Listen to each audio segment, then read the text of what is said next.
The next effect of auditioning is the impact of being typecast. Each audition, you see the character's traits written on a character breakdown, and you realize that your team and casting see you as a fit for certain things. So I was often submitted for roles described as unconventionally pretty, girl next door, quirky, smart but wounded, tomboy, and sarcastic. And all of these things were things I could pull off, but I learned after a few years that even if I wanted to play beautiful, ditzy, sexy, powerful, feminine, edgy, I was pretty much automatically written off. Typecasting is such a mindfuck for an adult, let alone a child who's still forming their identity.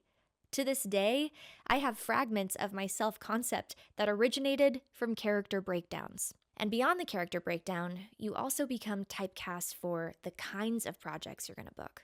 Are you a film kid or a TV kid? A main character or a supporting character? Films, especially dramas, are, or at least used to be, viewed as higher art than TV shows. So when my agent submitted Dakota Fanning and I on the same parts, and she booked the movies and I booked the TV shows, I felt inferior within our agency. Further, I was often typecast as number 2 or number 3 on the call sheet. Not quite the lead, supporting, meaning my characters existed to move the lead character's story forward. To be positioned in such a specific way and then glued to it as a kid is pretty much the opposite of supporting genuine self-expression and development. I had a constant war within myself, trying to prove I was more dimensional than my latest silly kid show, only to be rewarded when I stayed inside the box. To this day, I distinctly remember booking a Disney show and my agent saying, okay, now if you say yes to this and you decide to go the Disney route, just know you might have a great career now, but no longevity. But on the bright side, you'll have more age-appropriate jobs with other kids, and you might be able to start working sooner. I really felt the dilemma, and I didn't even know if acting was something I wanted to do forever, but I decided to go the wholesome family entertainment route, hoping that I could prove myself worthy of other job opportunities along the way. Still, my self-concept and being typecast really did a number, especially being famous for specific personality traits and physical appearances. As I got older and started considering my own power and voice, I remember one instance where I decided to not go on the audition, just as a statement to myself that I didn't have to believe these words were my truth. It was for a lead role, which was amazing, but guess what the character was? The Duff, the dumb, ugly, fat friend. The aftermath of auditioning and booking certain roles really has a profound impact. There's actual research that shows young performers who got to work in film over television became better adjusted adults, namely due to film being perceived as a higher status, more credible art form, as well as the process of production allowing them to settle into one character for a longer period, as opposed to auditioning for short guest star roles on TV shows.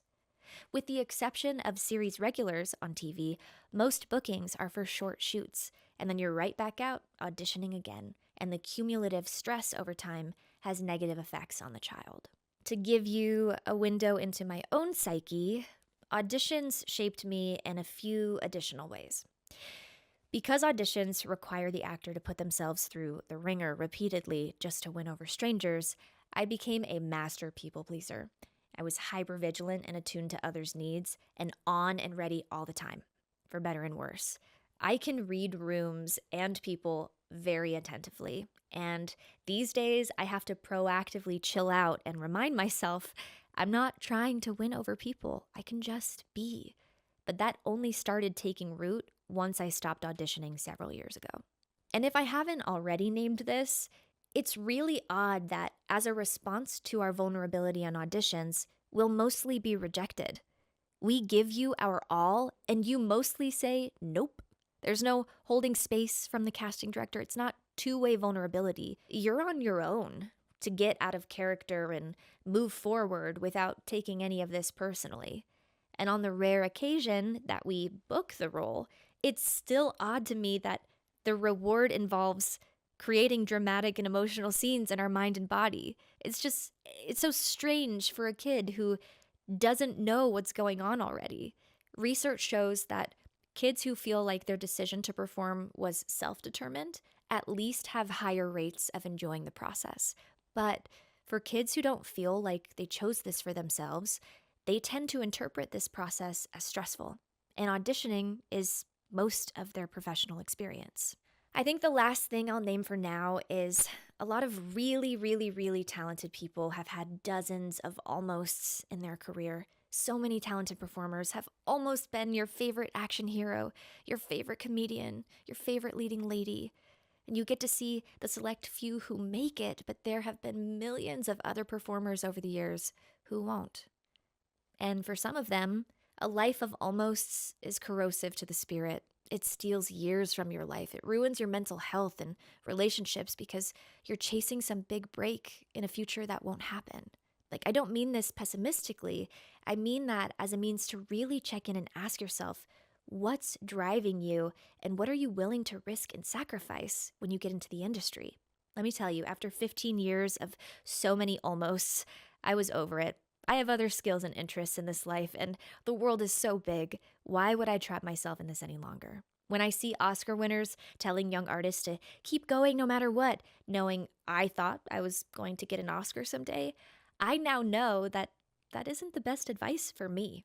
My life is so much better, healthier, and more meaningful now that I don't bend over backwards day in and day out to audition for roles written by other people, funded by networks with slanted agendas, for roles that'll likely go to name actors and leave the rest of us pining for a chance. You know, roles that pigeonhole you into a certain personality on projects that hardly pay enough to survive. No, I'm not about to romanticize the dream.